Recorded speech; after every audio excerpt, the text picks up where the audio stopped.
क्या आप जानते हैं कि पृथ्वी पर जन्म लेने वाला एक ही बालक, जो केवल गोपियों और यदुवंशियों का प्रिय था, सारा ब्रह्मांड स्वयं अपने अंदर समेटे हुए था?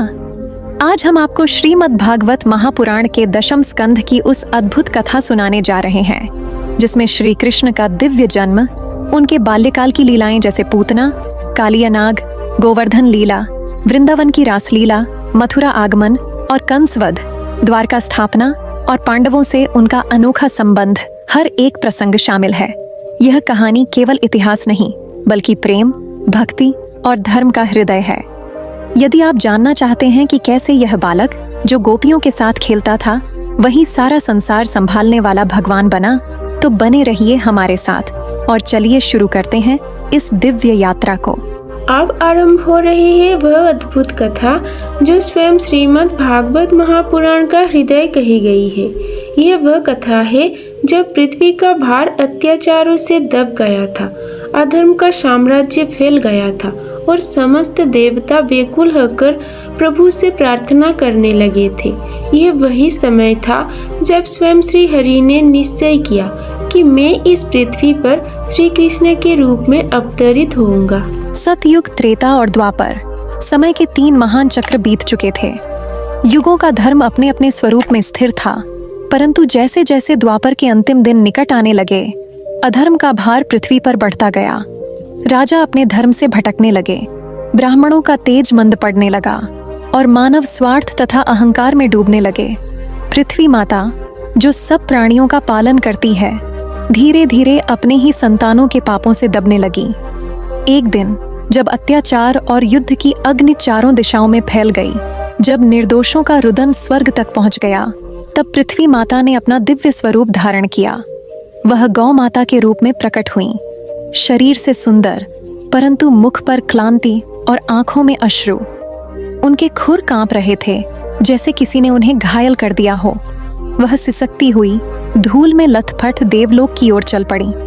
देवगणों ने देखा पृथ्वी स्वयं दीन बनकर आ रही है। देवताओं ने प्रश्न किया, हे भूदेवी, यह तुम्हारा यह करुण रूप क्यों? कौन सा संकट तुम्हें इस दशा में ले आया है? पृथ्वी ने रोते हुए कहा, हे देवगणों, हे इंद्र, हे वरुण, हे अग्नि, हे वायु, मैं अब अपने भार को संभाल नहीं पा रही। अधर्म बढ़ गया है, पाप की सीमाएं टूट गई हैं। दुष्ट राजा अपने प्रजा पर अत्याचार कर रहे हैं, ब्राह्मणों का तिरस्कार हो रहा है, स्त्रियां असुरक्षा में हैं, सत्य का मूल्य मिट गया है। अधर्म रूपी घोर अंधकार ने मेरे हृदय को जकड़ लिया है। अब मुझसे यह पीड़ा सहन नहीं होती। कृपा करके मुझे इस पाप से मुक्त कराओ। देवगणों ने उसकी व्यथा सुनी और आपस में विचार करने लगे। इस संकट का समाधान तो स्वयं सृष्टिकर्ता ब्रह्मा ही कर सकते हैं। तत्पश्चात वे सब पृथ्वी माता को साथ लेकर ब्रह्मलोक की ओर चल पड़े। ब्रह्मा उस समय अपने कमलासन पर विराजमान थे। 4 मुखों से वे वेदों का गान कर रहे थे। जब उन्होंने देखा कि पृथ्वी स्वयं दुखी रूप में आई है, तो उन्होंने ध्यान से उसका स्वागत किया और बोले, हे धरणी देवी, तुम इतनी क्लांत क्यों? तुम्हारा यह रोदन मुझे विचलित कर रहा है। पृथ्वी ने सिर झुकाकर कहा, हे ब्रह्मदेव, मैं अपने ही संतानों के पाप से आहत हूँ। असुरों की संतानें मनुष्यों के रूप में जन्म लेकर अत्याचार कर रही हैं। अधर्म बढ़ गया है, धर्म, दया, सत्य और तप सब लुप्त हो रहे हैं। अब मैं सहन नहीं कर पा रही, कृपा करके कोई उपाय बताइए। यह सुनकर ब्रह्मा का हृदय द्रवित हो उठा। उन्होंने अपनी नेत्रें मूंद दी और समाधि में लीन हो गए। उनके चारों मुखों से वेद ध्वनि गूंज उठी, ओ तत्सत। कुछ क्षण बाद उन्होंने नेत्र खोले और बोले, हे देवगणों, हे धरणी देवी, यह विषय बड़ा गंभीर है। इसका समाधान केवल परमेश्वर विष्णु ही दे सकते हैं। आओ हम सब क्षीर सागर चलें, जहाँ भगवान श्री हरि अनंत शेष पर विश्राम कर रहे हैं। तत्पश्चात ब्रह्मा, शिव, इंद्र और सभी देवता पृथ्वी देवी को साथ लेकर क्षीर सागर की ओर चले। वह दृश्य अत्यंत दिव्य था। आकाश में देव गंधर्वों का संगीत गूंज उठा, अप्सराएं फूल बरसाने लगी और समुद्र देव ने स्वयं मार्ग प्रदान किया। क्षीर सागर के मध्य श्वेत कमलों से ढका हुआ दिव्य लोक था, जहां भगवान विष्णु अनंत शेष पर शयन कर रहे थे। लक्ष्मी जी उनके चरणों की सेवा में थीं और चारों ओर प्रकाश ही प्रकाश था। देवगणों ने वहां पहुंचकर स्तुति आरंभ की। नमो भगवते वासुदेवाय। हे अनंत रूपी प्रभु, आप ही सृष्टि के कारण हैं, आप ही पालन करते हैं और आप ही अंत में सबको अपने में विलीन करते हैं। अब आपकी सृष्टि संकट में है, कृपा करके अपनी लीला से उसे संतुलित कीजिए। ब्रह्मा ने नतमस्तक होकर प्रार्थना की। हे नारायण, हे परमात्मन, पृथ्वी भार से दबी हुई है। अधर्म ने धर्म का नाश कर दिया है। असुर राजा अत्याचार कर रहे हैं। अब आपके बिना इसका उद्धार संभव नहीं। कृपा करके अवतार लेकर इस भार को हल्का कीजिए। तब क्षीर सागर में एक मंद प्रकाश फैला और भगवान विष्णु की दिव्य वाणी गूंजी। हे ब्रह्मा, हे देवगण, भय मत करो, पृथ्वी का कल्याण शीघ्र ही होगा। मैं स्वयं द्वापर के अंत में यदुवंश में अवतरित होऊंगा। देवता भी अपने अपने अंशों को व्रजभूमि में जन्म देंगे। मैं नंदगोप के घर में वसुदेव और देवकी के पुत्र रूप में प्रकट होऊंगा। जब यह दिव्य वाणी सुनी गई तो देवताओं ने हर्ष से झुककर प्रणाम किया। लक्ष्मी जी ने भी भगवान से कहा, प्रभु, जब आप पृथ्वी पर अवतरित होंगे तब मैं भी आपके साथ जाऊंगी ताकि आपकी लीलाओं में सेवा कर सकूं। भगवान मुस्कुराए और बोले, तथास्तु हे प्रिय, तुम भी मेरे साथ अवतरित होगी। इसके बाद ब्रह्मा ने देवताओं से कहा, अब तुम सब अपने अपने अंशों को व्रजभूमि में अवतार दो, क्योंकि वहीं श्रीहरि की लीला होने वाली है। यदुवंश में वसुदेव और देवकी धर्म और भक्ति के प्रतीक भगवान के माता पिता होंगे। देवताओं ने इस आदेश का पालन करने का निश्चय किया और आकाश में लौट गए। इधर पृथ्वी पर मथुरा नगरी में यदुवंश का राजा उग्रसेन राज्य करता था। उसका पुत्र कंस युवावस्था में अत्यंत बलशाली परंतु अहंकारी था। उसी समय वसुदेव नामक धर्मात्मा पुरुष का विवाह राजा देवक की कन्या देवकी से तय हुआ। मथुरा में वह विवाह अत्यंत भव्य रीति से हुआ। देवता पुष्प वर्षा कर रहे थे और सबने हर्षोल्लास से नंदनंदन दंपति को आशीर्वाद दिया। विवाह संपन्न होने के बाद जब वसुदेव देवकी को उनके घर ले जाया जा रहा था, तब कंस स्वयं रथ का सारथी बना। वह अपनी बहन से अत्यंत प्रेम करता था, परंतु उसी समय आकाश में एक भयंकर वाणी गूंजी, हे कंस, जिस देवकी को तू इतने प्रेम से ले जा रहा है, उसी का 8वां पुत्र तेरा संहार करेगा। यह वाणी सुनते ही कंस का मुख क्रोध से लाल हो गया। वह तलवार खींचकर अपनी ही बहन को मारने को उद्यत हुआ। देवकी भयभीत होकर वसुदेव के पीछे छिप गईं। वसुदेव फोल्डेड हिज हैंड्स और शांत स्वर में बोले, हे कंस, तुम विवेकशील हो। यह उचित नहीं कि तुम अपनी बहन की हत्या करो। जिस पुत्र से तुम्हें भय है वह अभी तो जन्मा भी नहीं। मैं वचन देता हूँ, जैसे जैसे उसके पुत्र होंगे मैं उन्हें तुम्हारे हवाले कर दूंगा। कंस ने कुछ क्षण सोचा और वसुदेव के वचन पर विश्वास करते हुए देवकी को छोड़ दिया, परंतु उसके हृदय में भय और ईर्ष्या की जड़ जम चुकी थी। वह जान गया कि मृत्यु का बीज बोया जा चुका है। इस प्रकार भागवत महापुराण के 10वें स्कंद की कथा का आरंभ हुआ, जहां एक ओर पृथ्वी अधर्म से कराह रही थी और दूसरी ओर स्वर्ग में भगवान श्री हरि ने अवतरण का संकल्प लिया था। यह वह क्षण था जब ब्रह्मांड ने सांस रोकी हुई थी, क्योंकि स्वयं सृष्टिकर्ता पृथ्वी पर आने वाले थे। जय श्री राधे कृष्णा। प्रिय मित्र, वीडियो को शुरू करने से पहले आइए प्रार्थना करें। हे कृष्ण, जो भी भक्त आज यह अमृतवाणी को सुन रहा है, उनके जीवन में आपका कृपा सदा बने रहे और उनके सभी कष्ट दूर हो। मित्रों, यह अद्भुत वाणी को सुनने से पहले अपने विचार और भक्ति को व्यक्त करते हुए नीचे कमेंट में जय श्री राधे कृष्णा जरूर लिखें। आपकी यह भक्ति हमारी इस यात्रा को और भी पावन बनाएगी।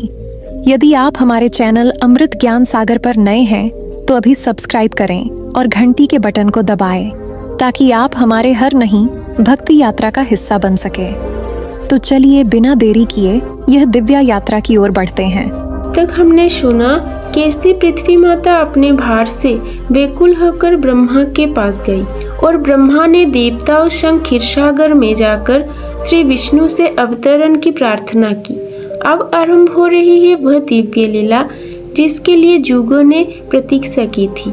यह वह रात थी जब अंधकार में प्रकाश जन्मा, जब कारागार में भगवान ने जन्म लेकर संसार को मुक्त किया। मथुरा नगरी में समय जैसे थमसा गया था। कंस ने अपनी बहन देवकी और बहनोई वसुदेव को बंदी गृह में डाल दिया था। आकाशवाणी की चेतावनी उसके कानों में गूंज रही थी, देवकी का 8वां पुत्र तेरी मृत्यु का कारण बनेगा। भय और क्रोध के संयोग से उत्पन्न उसकी निर्दयता ने उसे राक्षस बना दिया था। कारागार में वसुदेव और देवकी के जीवन में न प्रकाश था न शांति। चारों ओर लोहे की जंजीरें, द्वार पर प्रहरी और भीतर भय का अंधकार। परंतु उस अंधकार के बीच भी उनके हृदय में भगवान के प्रति अटूट विश्वास था। वसुदेव प्रतिदिन ध्यान में बैठते और मन ही मन कहते, हे प्रभु, यदि यह सब आपकी लीला है तो मैं उसे सहर्ष स्वीकार करता हूँ। जब समय आएगा आप ही मुक्त करेंगे। देवकी के गर्भ से पहला पुत्र जन्मा। वह बालक देवताओं जैसा सुंदर था। वसुदेव ने प्रतिज्ञा अनुसार कंस के पास जाकर उसे सौंप दिया। कंस ने पहले तो सोचा कि इस बच्चे से मुझे क्या भय, और उसने उसे छोड़ दिया। परंतु कुछ ही दिनों में उसके मंत्रियों ने कहा, राजन, आकाशवाणी ने केवल 8वें पुत्र का नहीं, देवकी के किसी भी पुत्र से तुम्हारे विनाश का संकेत दिया होगा। क्रोध से भरे कंस ने उसी रात उस नवजात बालक को पकड़कर पत्थर पर पटक दिया। देवकी का हृदय रो पड़ा। वसुदेव की आंखों से अश्रु बह निकले, परंतु उन्होंने मौन साध लिया, क्योंकि वे जानते थे कि भगवान की योजना मनुष्य की सोच से परे है। दूसरा, तीसरा, चौथा, 5वां और 6ठा, हर बार वही दृश्य दोहराया गया। देवकी मां बनती, बच्चे का जन्म होता और कंस उसे निर्दयता से मार डालता। मथुरा की हवाओं में मातृत्व का रुदन गूंजता रहा, परंतु वसुदेव और देवकी का विश्वास डिगा नहीं। 7वां गर्भ ठहरा तो देवकी के शरीर में एक अद्भुत प्रकाश फैल गया, परंतु कुछ ही समय में वह प्रकाश जैसे कहीं विलीन हो गया। कंस को लगा कि गर्भपात हो गया, पर यह भगवान की योग माया थी।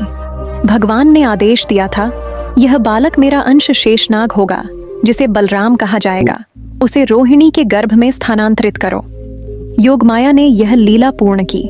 वसुदेव की दूसरी पत्नी रोहिणी, जो गोकुल में नंद के घर रह रही थीं, उनके गर्भ में यह दिव्य बालक स्थानांतरित हो गया। अब देवकी का गर्भ रिक्त था, परंतु भीतर से वह शांति से भरी थीं। उन्होंने वसुदेव से कहा, प्रभु ने संकेत दिया है, कुछ महान होने वाला है। समय बीतता गया। फिर एक दिन देवकी के शरीर में पुनः एक दिव्य प्रकाश प्रकट हुआ। उस प्रकाश से पूरी कारागार चमक उठी। प्रहरी भयभीत होकर एक दूसरे को देखने लगे। आकाश में मधुर वीणा की ध्वनि सुनाई दी और दूर कहीं गंधर्व गा रहे थे, जय देवकी नंदनाय नमः। यह वही क्षण था जिसका सृष्टि को इंतजार था। मध्य रात्रि थी। आकाश में मेघ गरज रहे थे, परंतु भीतर का वातावरण शांत था। देवकी प्रसव पीड़ा में थी। वसुदेव ने उनके सिर पर हाथ रखा और कहा, हे देवी, यह कोई सामान्य जन्म नहीं, ये स्वयं भगवान की लीला है। धैर्य रखो। क्षण भर में पूरी कारागार प्रकाश से भर उठी, जैसे सूर्य अचानक उदित हो गया हो। देवकी की आंखें बंद थीं, और जब उन्होंने उन्हें खोला, उनके सामने था वह दृश्य जिसे देखकर उनके प्राण पुलकित हो उठे। उनके गोद में एक अद्भुत बालक था, परंतु वह साधारण शिशु नहीं था। उसके शरीर से दिव्य ज्योति निकल रही थी। उसकी 4 भुजाएं थीं, प्रत्येक में एक दिव्य शस्त्र, शंख, चक्र, गदा और पद्म। उसके सिर पर मुकुट था, वक्षस्थल पर कौस्तुभ मणि और नेत्र कमल समान। चारों ओर ब्रह्मांड उस बालक की ज्योति में नहाया हुआ था। देवकी ने हाथ जोड़कर कहा, हे प्रभु, आप स्वयं नारायण हैं। यह क्या लीला है? आप स्वयं मेरे गर्भ में आए हैं। मुझे तो यह योग भी नहीं समझ में आता। आप सबके रक्षक हैं, फिर क्यों यह कारागार, क्यों यह बंधन? वसुदेव ने भी प्रणाम कर कहा, हे जनार्दन, हे विश्वात्मन, आप अनादि हैं। यह तो आपकी माया है कि आप मनुष्य रूप धारण कर रहे हैं। कृपा करके हमें बताइए, अब क्या करना है? भगवान ने मुस्कुराते हुए कहा, हे माता देवकी, हे वसुदेव, तुम धन्य हो। तुमने पूर्व जन्मों में तप और भक्ति से मुझे प्राप्त किया था। अब मैं तुम्हारे पुत्र रूप में आया हूँ, परंतु यह मेरा दिव्य रूप मनुष्यों के लिए असह्य है, इसलिए मैं अब बालक का रूप धारण करूंगा। मेरा जन्म यशोदा के घर में होगा। तुम मुझे वहां ले जाकर रख दो और उनका बालक यहाँ ले आओ। किसी को झांत ना हो, सब योग माया की लीला से पूर्ण होगा। यह कहकर भगवान ने अपना 4 भुज रूप छोड़ दिया और एक सामान्य शिशु बन गए। देवकी ने उन्हें अपनी छाती से लगाया और आंखें मूंद लीं। उनकी पलकों से अश्रु टपकने लगे। यह भय के नहीं, आनंद और भक्तिभाव के आंसू थे। तभी लोहे की जंजीरें अपने आप खुल गईं। पहरेदारों को निद्रा ने घेर लिया। द्वार स्वयं खुल गए। वसुदेव ने बालक को टोकरी में रखा, वस्त्र से ढका और बाहर निकल पड़े। बाहर घनघोर वर्षा हो रही थी। यमुना उफान पर थी। बिजली चमक रही थी, परंतु हर चमक के साथ वसुदेव के कदमों के नीचे मार्ग प्रकाशित हो जाता था। शेषनाग ने आकाश में फैलकर अपनी विशाल फणों से छत्र बना दिया। वर्षा की एक बूंद भी बालक पर न पड़ी। वसुदेव उस दिव्य छत्र के नीचे नंगे पांव टोकरी में प्रभु को लेकर बढ़ते गए। जब वे यमुना तट पहुंचे तब नदी उफान मार रही थी, पर जैसे ही वसुदेव जल में उतरे लहरें शांत हो गईं। यमुना ने भगवान के चरणों को स्पर्श किया और मार्ग बन गया। वसुदेव उस दिव्य मार्ग से पार गए और गोपों की नगरी गोकुल पहुंचे। उसी रात नंदगोप के घर में यशोदा ने भी एक बालिका को जन्म दिया था। वह थी योगमाया। वसुदेव ने दोनों बालकों को बिना किसी को जगाए अदल बदल किया। उन्होंने श्री कृष्ण को यशोदा की गोद में रख दिया और योगमाया को लेकर मथुरा लौट आए। जब वे कारागार पहुंचे, द्वार अपने आप बंद हो गए। जंजीरें फिर बंध गईं। प्रहरी जागे और चिल्लाने लगे, बालक का जन्म हो गया। कंस ने यह सुनते ही आदेश दिया, बालक लाओ। वसुदेव ने बालिका को सौंप दिया। कंस ने क्रोध में उसे पत्थर पर पटकने को उठाया, परंतु जैसे ही उसने ऐसा किया, बालिका उसके हाथ से छूटकर आकाश में चली गई। उसका स्वर प्रकट हुआ, हे मूर्ख कंस, जिस बालक से तुझे भय था वह कहीं और जन्म ले चुका है। तेरा विनाश निश्चित है। इतना कहकर वह देवी अपने 8 भुजाओं के रूप में प्रकट हुई, प्रत्येक हाथ में शस्त्र। वह थी स्वयं योगमाया। देवताओं ने आकाश से उनके जयघोष किए। कंस भय से कांपने लगा। उसका शरीर पसीने से भीग गया। उसने देवकी और वसुदेव को कारागार में पुनः बंद कर दिया, पर उसके हृदय में भय का बीज अंकुरित हो चुका था। उधर गोकुल में नंदगोप के घर में उल्लास था। यशोदा को कुछ भी झांत नहीं था कि उन्होंने किसे जन्म दिया। उनके गोद में वही बालक था जो समस्त ब्रह्मांड का पालनहार था। गायों ने रंभाकर बधाई दी, मोर नाचने लगे, ग्वालबाल हर्ष से भर उठे। सृष्टि ने उस रात चैन की सांस ली, क्योंकि प्रभु स्वयं अवतरित हो चुके थे। मथुरा की जेल के अंधकार में और गोकुल की गोद में एक ही क्षण में 2 संसारों का संयोग हुआ। एक था भय का, दूसरा था प्रेम का। यमुना के जल ने प्रभु के चरण धोए और वृंदावन की वायु ने उनके नाम की मुरली बजानी शुरू की। इस प्रकार आरंभ हुई श्री कृष्ण की दिव्य लीला, जहां अंधकार से प्रकाश की उत्पत्ति हुई, जहां बंधन में जन्म लेकर भगवान ने संसार को मुक्त किया। आज हम प्रवेश करते हैं श्रीमद् भागवत महापुराण के 10वें स्कंद के उस पवित्र प्रसंग में, जहाँ बाल रूप श्री कृष्ण अपने अद्भुत लीलाओं से संपूर्ण सृष्टि को यह बताते हैं कि ईश्वर जब बालक के रूप में भी अवतरित होते हैं, तब भी उनके प्रत्येक क्रिया, प्रत्येक खेल, प्रत्येक मुस्कान एक गूढ़ दार्शनिक अर्थ और भक्ति का गहरा सागर होती है। आज की कथा है श्री कृष्ण के बाल्यकाल की आरंभिक लीलाओं की, जहाँ गोकुल की गलियां उनके नन्हे चरणों से पवित्र हो उठी और यशोदा नंद का आंगन स्वयं बैकुंठ बन गया। गोकुल की धरती उस दिन जैसे स्वयं गा रही थी। नंद बाबा के घर जब श्री कृष्ण का जन्म हुआ और उसके पश्चात उनके आगमन का समाचार समूचे व्रज में फैला, तो आनंद की ऐसी गूंज उठी कि आकाश तक में उल्लास की तरंगें छा गईं। सभी दिशाएं मंगलमय हो उठीं। वृक्षों पर नई कोपलें फूट पड़ीं। गायें अधिक दूध देने लगीं। बछड़े प्रसन्न होकर उछलने लगे और नंदगांव की गोपिकाएं गीत गाने लगीं। जय नंदलाल, जय यशोदानंदन। यही था नंदोत्सव, जो केवल एक उत्सव नहीं बल्कि स्वर्ग और पृथ्वी का संगम बन गया। नंद बाबा ने ब्राह्मणों को बुलवाया, यज्ञ करवाया, दान दक्षिणा दी और समस्त व्रजवासियों को मिठाई, वस्त्र और उपहार बांटे। कोई भी घर ऐसा नहीं था जहां ढोलक, मृदंग और झांझ की ध्वनि न गूंज रही हो। सब ओर केवल एक ही स्वर था, नंद के आनंद भयो, जय कन्हैया लाल की।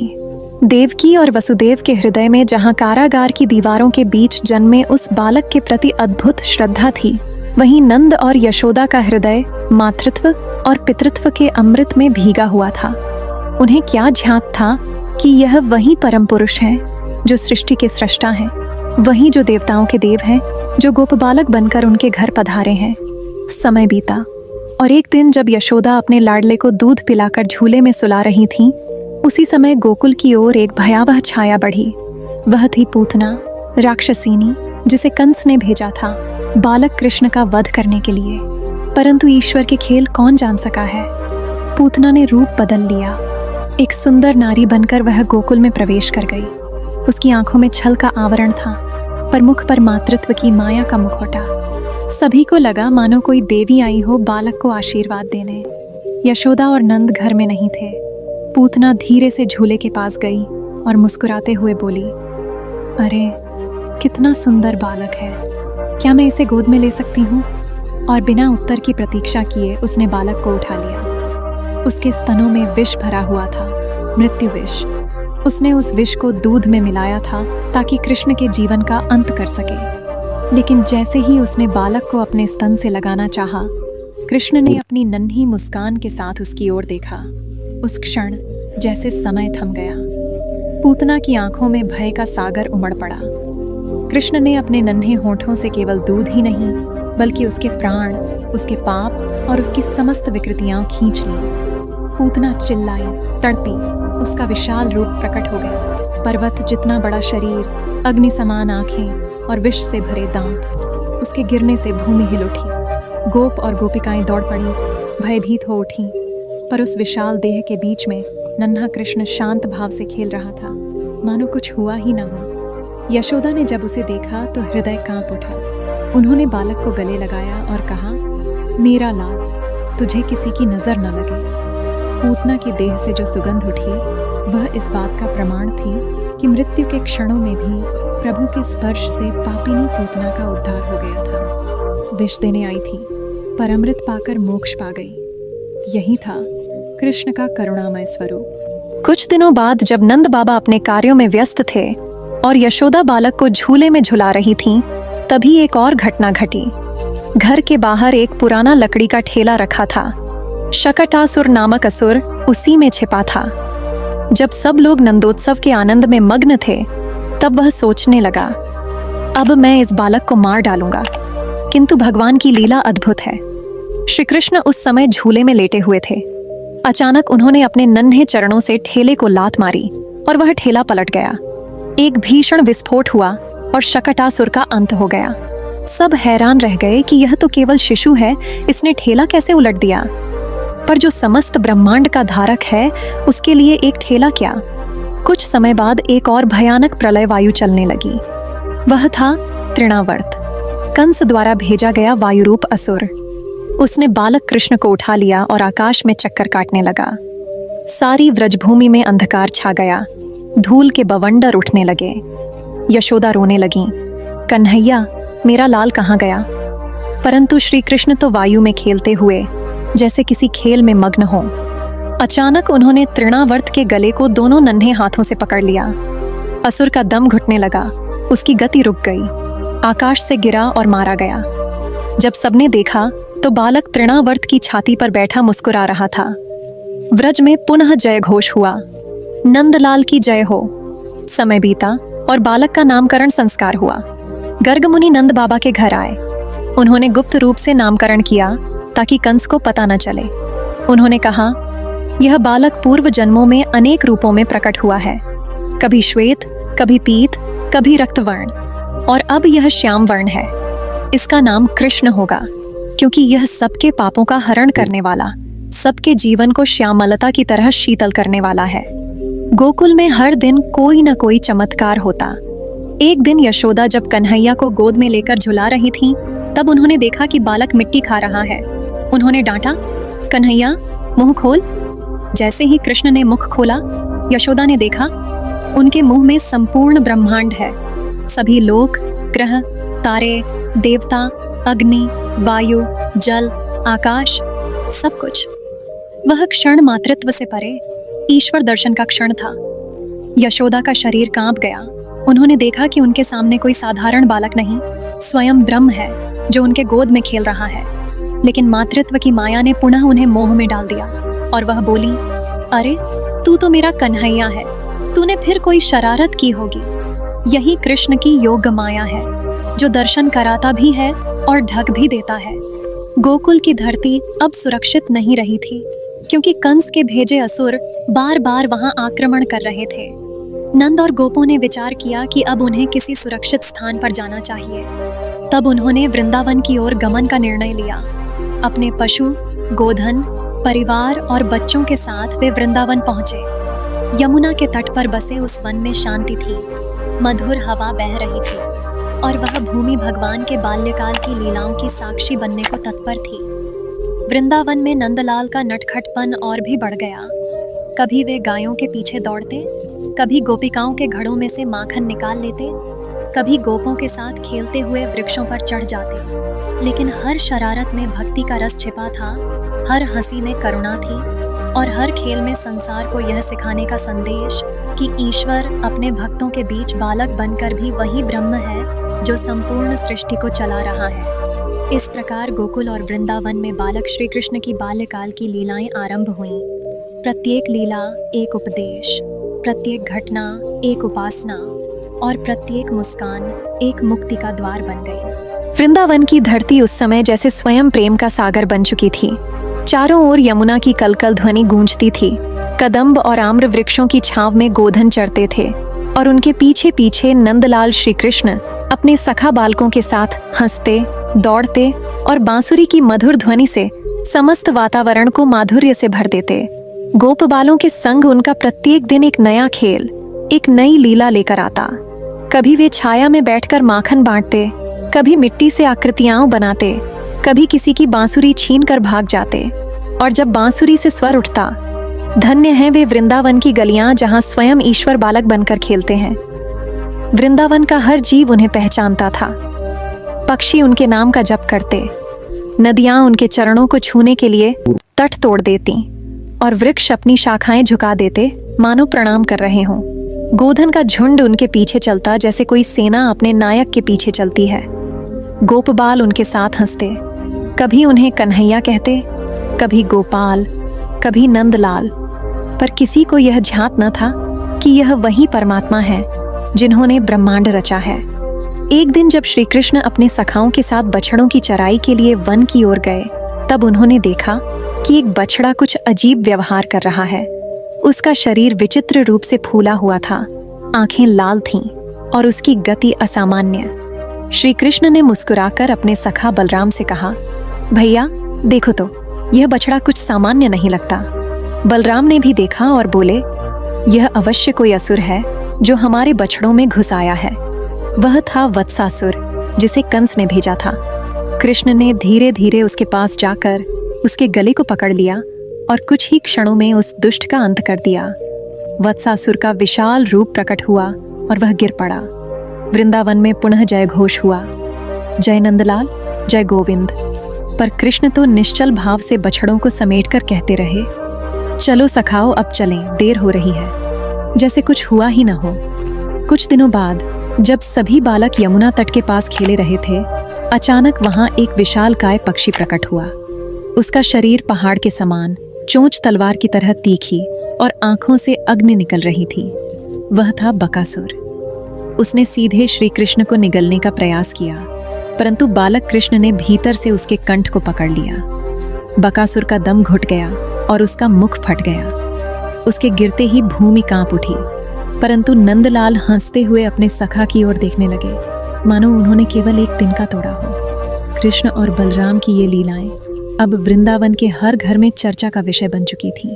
कोई कहता, यह बालक सामान्य नहीं, कोई कहता, इनके संग दिव्यता है।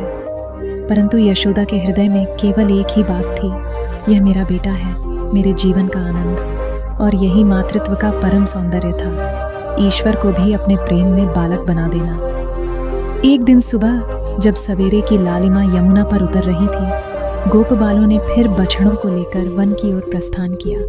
सभी हंसते गाते बांसुरी बजाते चले जा रहे थे, परंतु वृक्षों की छाया में इस बार एक और असुर छिपा था, अगासुर, जो पूतना और बकासुर का भाई था। उसने प्रतिशोध की प्रतिज्ञा ली थी। वह एक विशाल अजगर के रूप में वहां लेट गया, इतना बड़ा कि उसका मुख एक गुफा के समान था और शरीर पर्वतों की लड़ी की तरह फैला हुआ।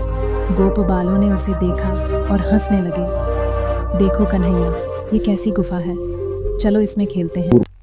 कृष्ण ने कहा, रुको सखाओ, ये कोई साधारण गुफा नहीं।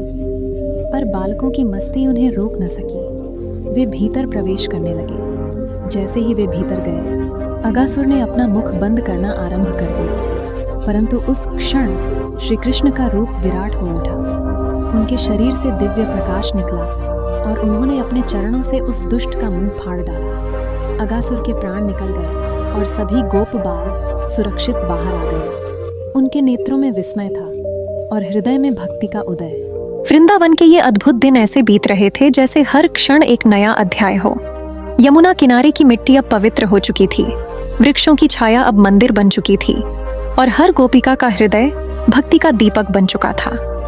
परंतु देवताओं के लोक में एक प्रश्न उठ खड़ा हुआ। स्वयं ब्रह्मा जी सोचने लगे, यह कैसे संभव है कि यह नन्हा बालक ऐसी अद्भुत लीलाएं कर रहा है? क्या यह वास्तव में वह विष्णु है जिसकी मैं पूजा करता हूँ? ब्रह्मा जी का यह संशय ही बन गया ब्रह्मा विमोहन लीला का कारण।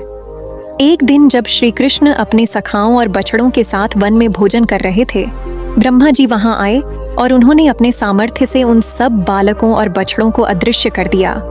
उन्हें लगा कि अब देखूं यह बालक क्या करता है, परंतु भगवान के खेल गूढ़ हैं। उसी क्षण श्री कृष्ण ने अपने दिव्य स्वरूप से हर बछड़े और हर बालक का रूप धारण कर लिया। हर एक के समान चेहरा, समान वस्त्र, समान हंसी, समान आवाज। वृंदावन में कोई अंतर न पड़ा। माता यशोदा ने अपने पुत्र को गले लगाया, पर वह कृष्ण ही थे जो हर रूप में उपस्थित थे।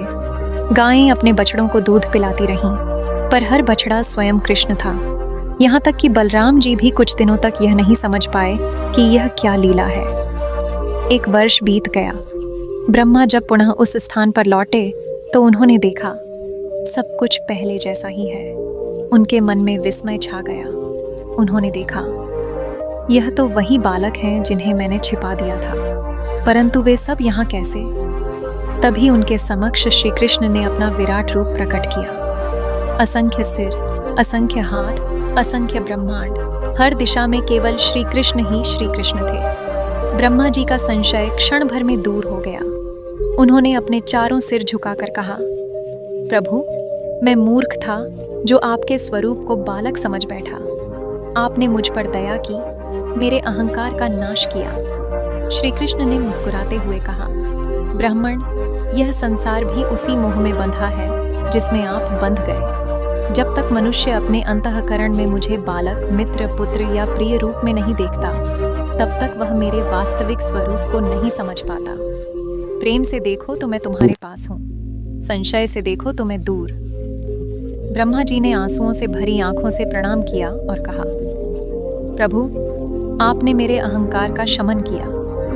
अब मैं जान गया हूँ कि आप सर्वव्यापक हैं और आपकी प्रत्येक लीला संसार के कल्याण के लिए है। जब ब्रह्मा जी अपने लोक को लौटे, तब वृंदावन की भूमि और भी पवित्र हो उठी। गोप बालों की हंसी, यमुना की कलकल और बांसुरी की मधुर तान, सब में एक अदृश्य भाव गूंजने लगा कि यह कोई सामान्य भूमि नहीं, यह स्वयं ब्रह्म का निवास है। इस प्रकार श्री कृष्ण ने अपने बाल्यकाल की उन अद्भुत लीलाओं के माध्यम से समस्त ब्रह्मांड को यह सिखाया कि ईश्वर का ज्ञान केवल वेदों से नहीं, प्रेम से होता है। जो प्रेम करता है वही दर्शन पाता है। वृंदावन की पवित्र भूमि पर उस समय सब और आनंद का वातावरण था। श्री कृष्ण अपने सखाओं के साथ बछड़ों को चराने जाया करते, कभी मुरली बजाते, कभी गोप बालों के संग क्रीड़ा करते और कभी यमुना के तट पर रास खेल में खो जाते। उनके प्रत्येक कार्य में लीला की गंध थी, कभी बालक का सरलपन तो कभी सृष्टि के स्वामी का वैभव। किंतु उसी पवित्र भूमि के समीप बहने वाली यमुना के जल में एक अदृश्य भय छिपा था, कालिय नामक भयंकर नाग का। कहा जाता है कि वह नाग पहले रमणक द्वीप में रहता था, परंतु गरुड़ से वैर होने के कारण उसने यमुना के उस भाग में आश्रय लिया था जहां गरुड़ प्रवेश नहीं कर सकता था, क्योंकि वहां एक विशेष वृक्ष कालिंदी का दंभ था, जिस पर कभी गरुड़ ने शापवश आना छोड़ दिया था। उसी कारण कालिय ने वहां का जल विषाक्त कर दिया। यमुना के उस हिस्से से जब भी वायु प्रवाहित होती, तो उसके स्पर्श मात्र से वृक्ष मुरझा जाते, पशु पक्षी मर जाते और मछलियां जल में तड़प कर समाप्त हो जाती। वृंदावन के वासी इस भय से उस क्षेत्र के निकट भी नहीं जाते थे। माताएं अपने बच्चों को चेतावनी देती, बेटा उस यमुना तट के पास मत जाना, वहां कालिय वास करता है, उसकी सांस भी मृत्यु का निमंत्रण है। परंतु श्री कृष्ण जो स्वयं मृत्यु के भय को मिटाने वाले हैं, भला इस भय से कैसे विचलित होते। एक दिन जब सूर्य की किरणें यमुना के जल पर झिलमिला रही थीं, श्री कृष्ण अपने सखाओं के संग वहां पहुंचे। सब गोप बालक जल के किनारे खेलने लगे, कभी मिट्टी से गोले बनाते, कभी कृष्ण की मुरली की धुन पर नाचते। तभी एक बछड़ा उस दिशा में चला गया जहां जल विषैला था। कृष्ण ने देखा कि वह बछड़ा पानी पीते ही तड़प कर गिर पड़ा। सखाओं ने भयभीत होकर कहा, कृष्ण यह तो कालिय का प्रभाव है, वहां मत जाओ। परंतु भगवान ने मुस्कुराते हुए कहा, जिस स्थान पर भय है वहीं तो हमें जाना चाहिए ताकि भय का अंत हो। और इतना कहकर वे तीव्र गति से उस तट की ओर दौड़े। उनके चरणों की धूल उड़ती चली गई और उनके नन्हे से पांव यमुना के जल में उतर गए। ज्यों ही श्री कृष्ण ने उस विषाक्त जल को स्पर्श किया तो आश्चर्य हुआ, जहां जहां उनके चरण पड़े वहां का जल निर्मल और शीतल हो गया, जैसे जल स्वयं भगवान के चरणों को स्नान करा रहा हो। तभी यमुना के भीतर से एक प्रचंड गर्जना हुई, जल के फेन और बुलबुले उठने लगे और विष की भाप आकाश तक फैल गई। क्षण भर में कालिय प्रकट हुआ, सहस्रों फनों वाला, उसकी आंखें अंगारों जैसी और उसके फनों से नीला धुआं निकल रहा था। उसने देखा कि एक बालक उसके जल में खेल रहा है। उसने क्रोध में कहा, अरे कौन है यह बालक जो मेरे निवास को अपवित्र कर रहा है? क्या इसे अपने प्राणों से मोह नहीं? और इतना कहकर उसने अपने फनों से श्री कृष्ण को लपेट लिया। वृंदावन में यह समाचार फैल गया। सब गोप बालक भय से कांप उठे और कोई नंद बाबा को सूचना देने दौड़ा। नंद बाबा, यशोदा माता, बलराम और सभी गोपगण यमुना तट की ओर भागे। जब उन्होंने देखा कि उनका लाडला कृष्ण उस भयंकर नाग के फनों में बंधा हुआ है, तो यशोदा चीख उठी, लाल मेरे कान्हा। नंद बाबा व्याकुल हो उठे। वृंदावन की सारी गोपियां रोने लगीं। सभी ने हाथ जोड़कर भगवान से प्रार्थना की, हे विष्णु, हे नारायण, हमारे बालक की रक्षा करो। परंतु तभी एक चमत्कार हुआ। जिस नाग ने श्री कृष्ण को जकड़ा था, उसी की शक्ति क्षीण होने लगी। भगवान ने सहज मुस्कान के साथ अपने शरीर को झटका और एक ही क्षण में उस नाग की पकड़ से स्वयं को मुक्त कर लिया। फिर वे झटपट कालिय के फनों पर चढ़ गए। वह दृश्य अद्भुत था। एक ओर कालिय का विशाल शरीर यमुना के जल को आंदोलित कर रहा था, दूसरी ओर श्री कृष्ण उसके फनों पर नृत्य करने लगे। उनके चरणों की लय के साथ समस्त ब्रह्मांड थम गया। देवता आकाश से पुष्प वृष्टि करने लगे। यमुना की लहरें ताल देने लगीं। गंधर्व गान करने लगे, जय देव श्री कृष्ण गोविंद। ज्यों ज्यों भगवान नाचते गए, कालिय के फन झुकते गए। प्रत्येक फन पर भगवान का चरण पड़ते ही उसका विष नष्ट होता गया।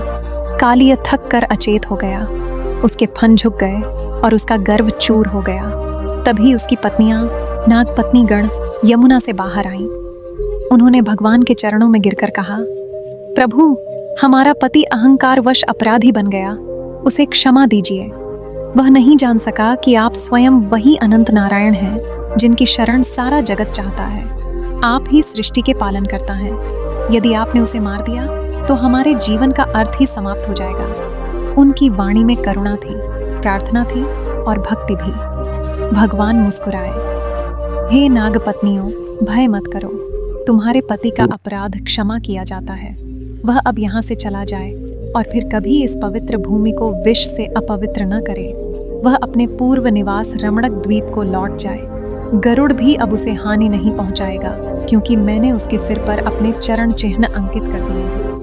वह जहां भी जाएगा, गरुड़ उसे मेरा सेवक समझकर छोड़ देगा। यह कहकर श्री कृष्ण ने कालिय को वरदान दिया। कालिय ने विनम्र होकर भगवान की परिक्रमा की और यमुना से बाहर निकल गया। उसके साथ उसकी पत्नियां भी चली गईं। यमुना का जल निर्मल हो गया। वृक्षों में पुनः हरियाली लौट आई। पक्षियों ने फिर से कलरव किया। समस्त वृंदावन में उल्लास छा गया। नंद बाबा और सभी गोपगण ने अपने कान्हा को गले लगाया। यशोदा के आंसू रुकने का नाम नहीं ले रहे थे। वे बोली, लाल, तूने फिर हमारी सांसें लौटा दी, पर तू ऐसा क्यों करता है? हमें बार बार भय में डाल देता है। भगवान ने मुस्कुराकर कहा, माँ, जहाँ भय है वहीं प्रेम की परीक्षा होती है। जो मुझे सच्चे प्रेम से पुकारता है उसके लिए मैं स्वयं कालिए के जल में भी उतर आता हूँ। उसी क्षण देवताओं की वाणी आकाश में गूंज उठी, जय श्री कृष्ण, जय नाग नर्तन। यमुना की लहरें झूम उठी, जैसे स्वयं प्रकृति भगवान के नर्तन का उत्सव मना रही है। उस दिन के बाद वृंदावन वासियों ने देखा कि यमुना फिर से पवित्र हो गई। बच्चे निश्चिंत होकर उसके तट पर खेलने लगे, माताएं जल लेने आने लगीं, गोप बाल फिर से बछड़े चराने लगे। अब किसी के मन में भय नहीं था, क्योंकि सब जानते थे जहाँ कान्हा है वहाँ कालिया नहीं रह सकता। यह केवल एक दैत्य वध की कथा नहीं थी, यह थी अहंकार के विष पर प्रेम की विजय की कहानी। कालिया केवल एक नाग नहीं था, वह प्रत्येक मनुष्य के भीतर छिपे उस विष का प्रतीक था जो ईर्ष्या, द्वेष और अहंकार से उत्पन्न होता है। और श्री कृष्ण का उस पर नृत्य यह दर्शाता है कि जब हम अपने भीतर प्रेम और श्रद्धा का संगीत जगाते हैं तो वह विष स्वयं शांत हो जाता है। वृंदावन की वायु में आज भी वह दिव्य गंध है जहाँ श्री कृष्ण के पांव पड़े थे। कहते हैं, यदि कोई भक्त श्रद्धा से यमुना के उस तट पर जाकर नाग नर्तन लीला का स्मरण करे तो उसके जीवन के सभी विष, दुख, भय और मोह स्वयं नष्ट हो जाते हैं।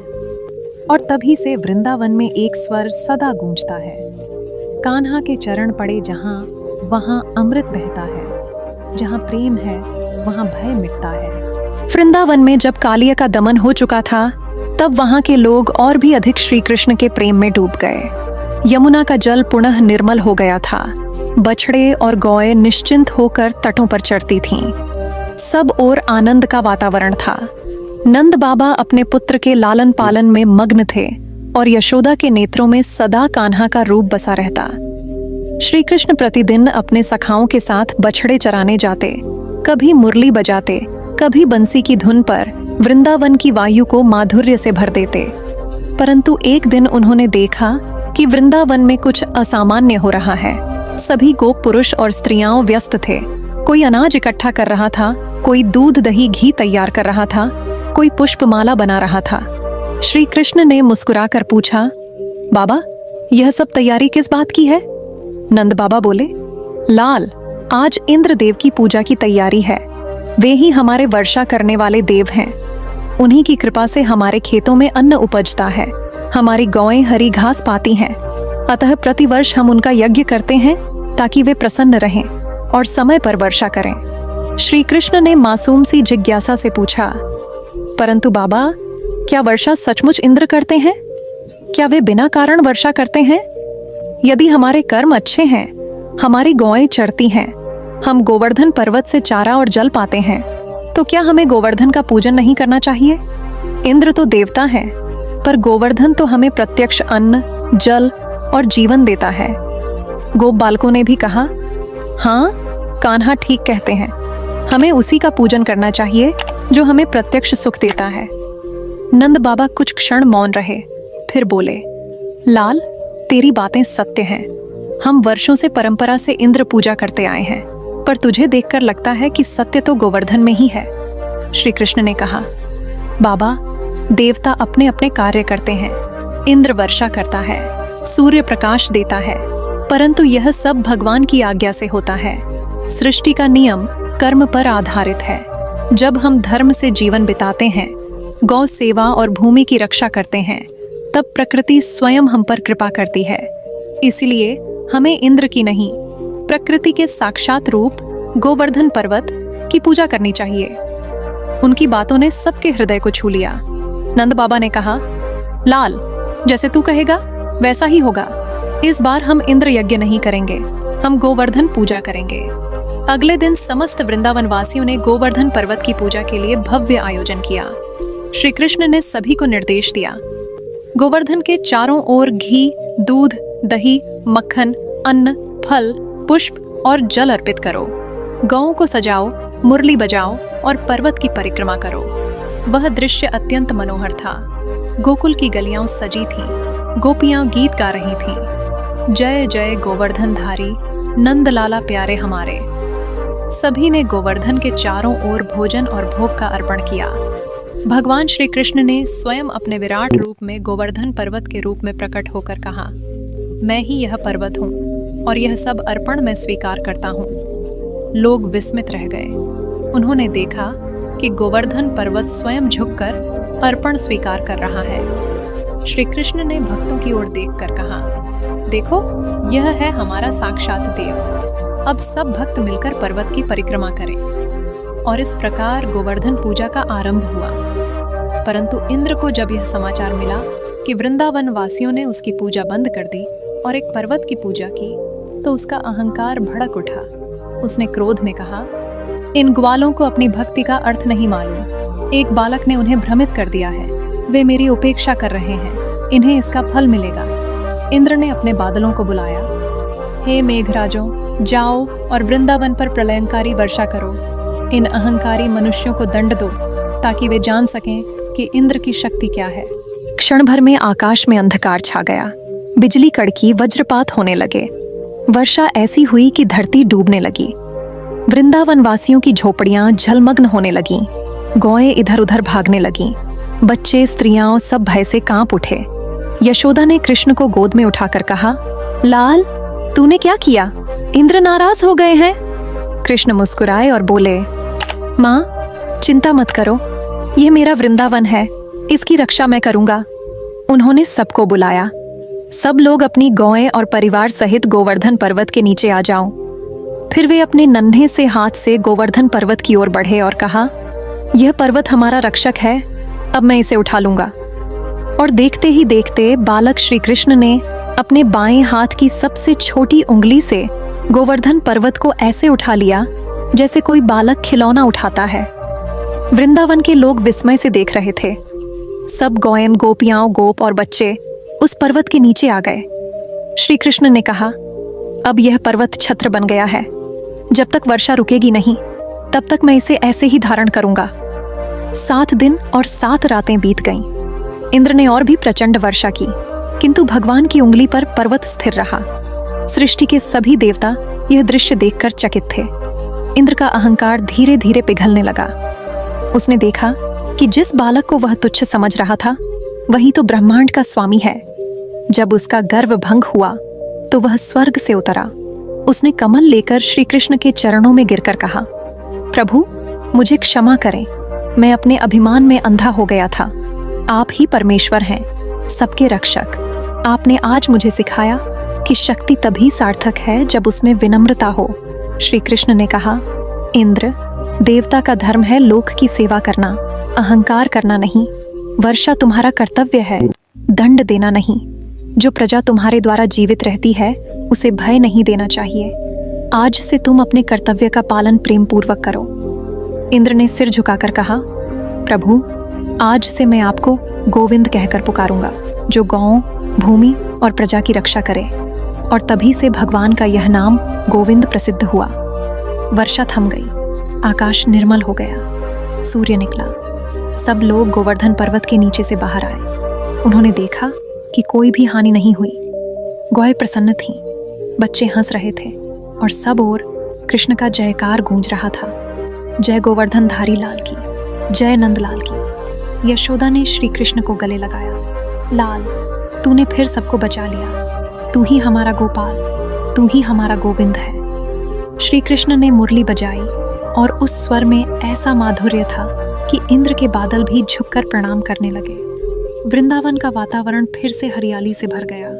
गोवर्धन पर्वत ने मानो गर्व से कहा, धन्य हूँ जिसने उस परमात्मा के स्पर्श को पाया। और तब से हर वर्ष गोवर्धन पूजा का पर्व मनाया जाने लगा। आज भी जब भक्त गोवर्धन की परिक्रमा करते हैं तो उनके हृदय में वही भाव होता है कि जब संकट आए तो गोविंद स्वयं पर्वत बनकर भी रक्षा करते हैं। यह लीला केवल इंद्र के अभिमान के भंग की नहीं, यह है उस दिव्य संदेश की कि जो अपने भक्तों पर सच्चे मन से विश्वास रखता है, भगवान स्वयं उसके सिर पर गोवर्धन सा छत्र तान देते हैं। क्योंकि जहाँ प्रेम है वहाँ गोविंद है, जहाँ अहंकार है वहाँ विनाश है। वृंदावन में शरद का आगमन हुआ था। यमुना के तट पर चांदनी बिखरी थी। नभ में पूर्णिमा का चांद अपने पूर्ण तेज से दमक रहा था, मानो स्वयं चंद्रदेव भी उस रात्रि के आनंद में निमग्न हो। यमुना की तरंगें मृदु स्वर में गुनगुना रही थीं। मंद मंद पवन के झोंके पुष्पों की गंध लेकर गोकुल की गलियों से होकर वृंदावन के निकुंजों में घूम रहे थे। उस रात प्रकृति स्वयं अलंकृत हो उठी थी। वृक्षों पर कदम्ब के फूल झूल रहे थे, मखमली घास पर चांदनी नाच रही थी, और उस शांति के बीच श्री कृष्ण ने अपनी मुरली अधरों पर रखी। पहली धुन जैसे ही निकली, समस्त सृष्टि ठहर गई। वह स्वर साधारण नहीं था, उसमें ब्रह्म की पुकार थी, उसमें आत्मा के घर लौटने की आवाज थी।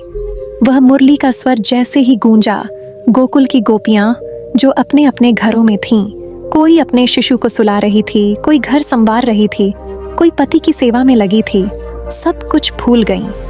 वह स्वर उनके हृदय में जैसे बिजली बनकर कौंधा। गोपियां कहने लगीं, यह वही स्वर है, यह वही तान है जो हमारे प्राणों को स्पर्श करती है, यह हमारे कान्हा की बंसी है। चलो चलें, उस पुकार का उत्तर दें। एक एक करके सब अपने घरों से निकल पड़ी। किसी ने कंगन पहनना अधूरा छोड़ा, किसी ने बालों में गजरा आधा लगाया, किसी के पांवों की पायल अधूरी थी, किसी के वस्त्रों का आंचल झूलता हुआ पीछे रह गया, पर किसी ने पीछे मुड़कर नहीं देखा। जब वे वृंदावन पहुंची तो वहां खड़े थे श्री कृष्ण, चांदनी से आलोकित, नीले मेघ के समान देह, पीतांबर लहराता, वनमाला सुगंध बिखेरती, अधरों पर वही दिव्य मुरली। उनके नेत्रों में करुणा थी, मुस्कान में माधुर्य था, और आभा में संपूर्ण ब्रह्मांड का सौंदर्य समाया था। श्री कृष्ण ने गोपियों को देखकर मुस्कुराकर कहा, स्वागतम हे ब्रज सुंदरियों, इस रात्रि में तुम सब यहाँ किस उद्देश्य से आई? गोपियां झुककर बोलीं, प्रभु आपने हमें बुलाया है, हम आपके बुलावे पर आई हैं। हमारी नश्वर देह का क्या प्रयोजन, जब उसमें आपकी भक्ति का स्पंदन न हो। आपने मुरली से हमें पुकारा तो हम अपनी सारी जिम्मेदारियां छोड़कर आ गईं। अब हम लौट नहीं सकती, आप ही हमारे जीवन के स्वामी हैं। श्री कृष्ण ने मधुर मुस्कान से कहा, परंतु तुम सब गृहिणियां हो, तुम्हारे घरों में तुम्हारे पति, बालक, सास ससुर प्रतीक्षा कर रहे होंगे। स्त्री का धर्म गृहस्थी में रहकर मर्यादा निभाना है, यह रात्रि वन में भटकने की नहीं है। गोपियां फोल्डेड हैंड्स में बोली, प्रभु जो आपका है वही धर्म है, आपके बिना सब मर्यादाएं शून्य हैं। हम अपने हृदय को साथ लाए हैं, शरीर तो वहीं छोड़ आए हैं। यदि यह अपराध है तो हमें इसका दंड स्वीकार है, पर हमें उस प्रेम से वंचित न करें जिसके बिना श्वास भी अर्थहीन है। श्री कृष्ण ने कहा, तुम्हारा प्रेम तो मेरी आत्मा को भी छू गया है। तुम जो चाहती हो वह मैं दूंगा। आज की रात्रि स्मरणीय होगी। यह वह रात्रि होगी जब प्रेम और भक्ति एक हो जाएंगे। और तब श्री कृष्ण ने मुरली पुनः बजाई। जैसे ही स्वर फैला, वृंदावन के निकुंजों में दिव्यता उतर आई। रात्रि ठहर गई, समय स्थिर हो गया, चांदनी तरल हो उठी। उसी क्षण भगवान ने अपनी माया से अपनी असंख्य प्रतिमाएं बना ली। हर गोपी के साथ एक श्री कृष्ण नाच रहे थे। कोई गोपी लज्जा से झुकी थी, कोई नेत्रों में आंसू लिए मुस्कुरा रही थी, कोई अपने हृदय पर श्री कृष्ण का हाथ अनुभव कर रही थी। रास आरंभ हुआ। वह नृत्य नहीं था, वह आत्मा और परमात्मा का मिलन था।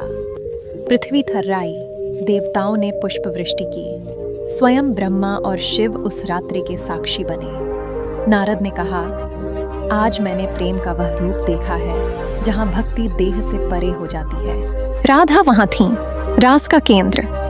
श्री कृष्ण उनके साथ नाचते हुए भी प्रत्येक गोपी के साथ थे। यह लीला अद्भुत थी। सबको लग रहा था कि श्री कृष्ण केवल उनके साथ हैं। यह ईश्वर का रहस्य था। वह सबके हैं, पर किसी के भी नहीं। धीरे धीरे रास अपने चरम पर पहुंचा। संगीत, मुरली और नर्तन से वातावरण भर गया। परंतु तभी श्री कृष्ण अचानक अंतर्धान हो गए। राधा सहित सारी गोपियां स्तब्ध रह गईं। वे इधर उधर देखने लगीं। कान्हा कहाँ गए? उनके हृदय में जैसे किसी ने दीपक बुझा दिया। वे दौड़ने लगीं। वृंदावन के हर वन में, हर तट पर, हर वृक्ष के नीचे उन्हें ढूंढने लगीं। कोई कहती, हे प्रियतम, तू हमें छोड़कर क्यों चला गया? कोई रोती, हमने तेरे सिवा किसी को अपना नहीं माना। वे उनकी लीलाओं का गान करने लगीं। वह मुरली वाला, वह जो गोवर्धन उठाता है, वह जो हमारे हृदयों में बसता है, कहाँ गया? वियोग की उस पीड़ा में उन्होंने अपना अस्तित्व भुला दिया। वे श्री कृष्ण की हर बात, हर हंसी, हर नजर को स्मरण करती रहीं। तभी कुछ समय बाद राधा ने आंसू भरे नेत्रों से कहा, यह लीला अधूरी नहीं है, यह परीक्षा है। क्या हमारा प्रेम केवल सान्निध्य में है या विरह में भी? वह कहकर वन में चली गईं और उसी पल वृंदावन में एक प्रकाश फैला। श्री कृष्ण प्रकट हुए, मुस्कुराते हुए बोले, हे गोपिकाओं, मैं तुम्हारे प्रेम को परखने गया था। प्रेम वह नहीं जो केवल उपस्थिति में स्थिर रहे, सच्चा प्रेम वह है जो अनुपस्थिति में भी अडिग रहे। तुम सब उस परम प्रेम की साधिका हो जो संसार में दुर्लभ है। गोपियां अश्रुपूरित नेत्रों से बोलीं, प्रभु, आपके दर्शन से हमारा जीवन धन्य हो गया। हम जान गईं कि प्रेम का अर्थ शरीर का मिलन नहीं, आत्मा का समर्पण है। तब श्री कृष्ण ने कहा, स्मरण रखो, तुम सब केवल स्त्रियां नहीं, आत्माएं हो। मेरा स्वरूप शाश्वत है, तुम्हारा प्रेम अमर है। मैं तुम्हारे भीतर ही हूँ, तुम्हारे हृदय की गहराइयों में। जब तुम मुझसे विलग अनुभव करोगी तब जान लेना कि मैं वही हूँ, तुम्हारे अश्रु में, तुम्हारे स्मरण में। फिर श्री कृष्ण ने अपना हाथ उठाया और पुनः मुरली बजाई। वह स्वर अब पहले से भी गहरा था, उसमें वियोग का दर्द भी था, मिलन की मिठास भी। गोपियों ने नृत्य आरंभ किया, पर अब वह नृत्य बाहरी नहीं था, वह भीतर था। हर एक गोपी के भीतर श्री कृष्ण का दर्शन हो रहा था। वे आंसुओं में डूबी, पर वे आंसू दुख के नहीं, मोक्ष के थे। रास पूर्ण हुआ, परंतु यह केवल एक नृत्य का अंत नहीं था। यह उस भक्ति की पराकाष्ठा थी जहां मनुष्य और ईश्वर का भेद मिट जाता है। श्री कृष्ण ने उस रात्रि में संसार को सिखाया कि प्रेम का सर्वोच्च रूप वह है जिसमें अपेक्षा नहीं, केवल समर्पण है। शरद पूर्णिमा का वह चांद आज भी वृंदावन में चमकता है। कहते हैं कि उस रात की चांदनी में आज भी श्री कृष्ण की मुरली की प्रतिध्वनि सुनाई देती है, और जो भक्त उस रात्रि को ध्यान में रखकर जप करता है, उसके हृदय में वही माधुर्य उतर आता है। राधा की निष्ठा, गोपियों की भक्ति और श्री कृष्ण की मुरली, यही रास है, यही प्रेम का रहस्य है। जहाँ आत्मा परमात्मा में विलीन होती है, वहीं रास होता है, और तभी समझ आता है, प्रेम न दिया है जो जलता है पर न बुझता है, वही रास है। वृंदावन की वह मधुर भोर थी जब गोकुल के आकाश में एक अलग ही आहट थी। नंद भवन के आंगन में उदासी छाई हुई थी। गोपगण और गोपिकाएं जान चुकी थीं कि श्री कृष्ण और बलराम अब मथुरा जाने वाले हैं। द्वापर के उस क्षण में प्रेम और विरह का संगम जैसे व्रज भूमि में उतर आया था। अक्रूर, जो कंस के आदेश से मथुरा से आए थे, उन्होंने नंदराज को प्रणाम किया। उन्होंने कहा, राजन, कंस ने मुझसे कहा है कि व्रज के 2 कुमार श्री कृष्ण और बलराम उसके महायज्ञ में आमंत्रित किए जाएं। वह दोनों का सम्मान पूर्वक स्वागत करना चाहता है, परंतु यह सब झूठा दिखावा था। कंस के हृदय में द्वेष और भय का विष था। उसे यह आकाशवाणी याद थी, देवकी का 8वां पुत्र ही तेरी मृत्यु का कारण बनेगा। वह अब उसी सत्य से बचना चाहता था, पर कौन मृत्यु से भाग पाया है? जब अक्रूर ने कृष्ण और बलराम के सामने यह बात रखी तो भगवान मुस्कुराए। उनकी मुस्कान में ब्रह्मांड का रहस्य था।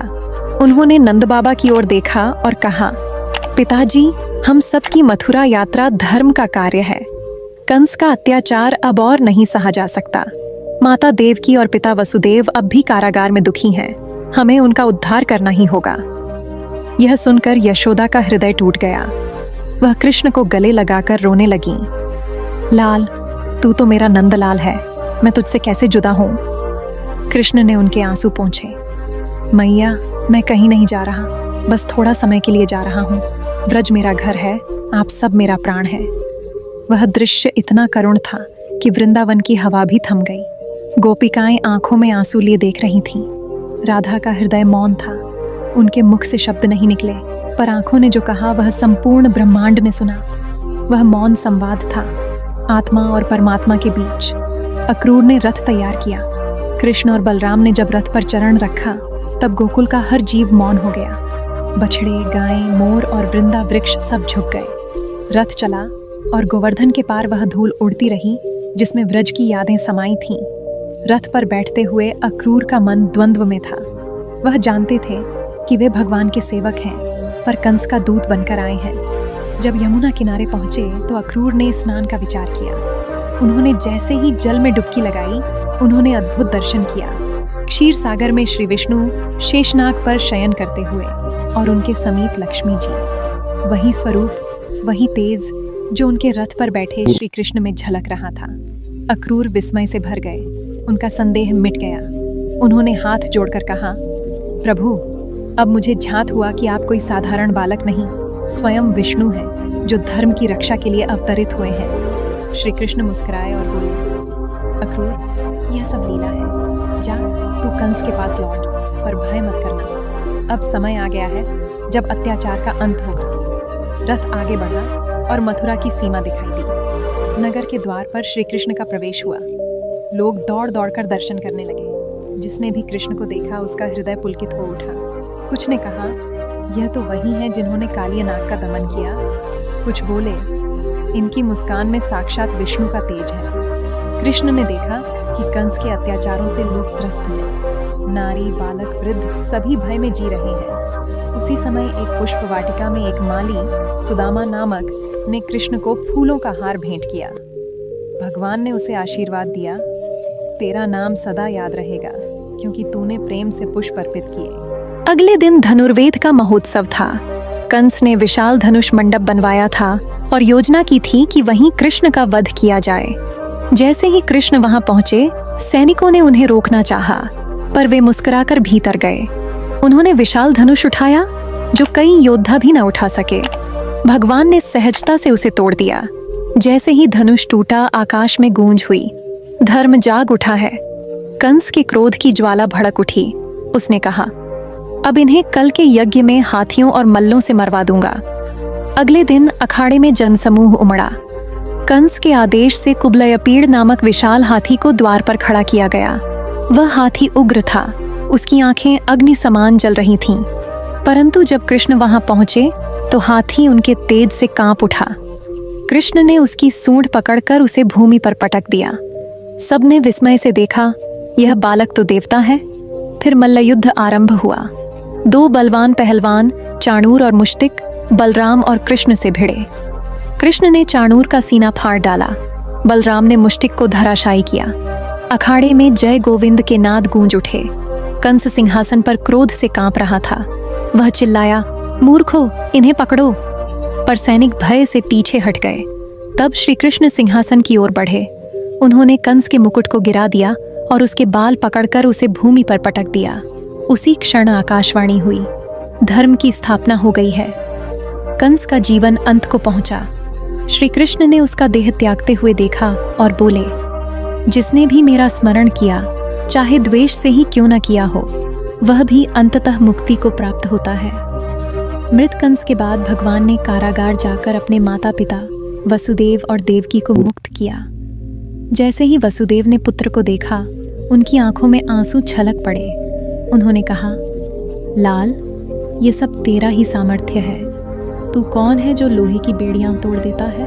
कृष्ण ने झुककर कहा, पिताजी, मैं वही हूँ जिसका स्मरण हर भक्त करता है, पर आज मैं आपका पुत्र हूँ। उस क्षण कारागार का अंधकार मिट गया, प्रकाश फैल गया। वह प्रकाश केवल दीपक का नहीं, मोक्ष का था। मथुरा में जय घोष हुआ, जय श्री कृष्ण, जय धर्म रक्षक। और अक्रूर ने नम्र होकर कहा, अब धर्म फिर से स्थापित हुआ है।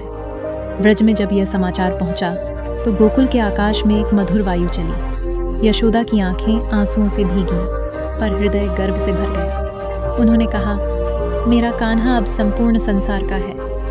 यही श्रीमद्भागवत के दशम स्कंध का वह पावन क्षण था जब बालक कृष्ण से कंस संहारक श्री गोविंद प्रकट हुए, जिन्होंने संसार को दिखा दिया कि धर्म की रक्षा के लिए भगवान स्वयं अवतरित होते हैं और अधर्म चाहे कितना भी बलवान क्यों ना हो, सत्य की विजय अवश्य होती है। मथुरा के अत्याचारों के अंत के पश्चात ब्रजवासियों ने शांति पाई, परंतु पृथ्वी पर धर्म की सुरक्षा के लिए यह पर्याप्त नहीं था।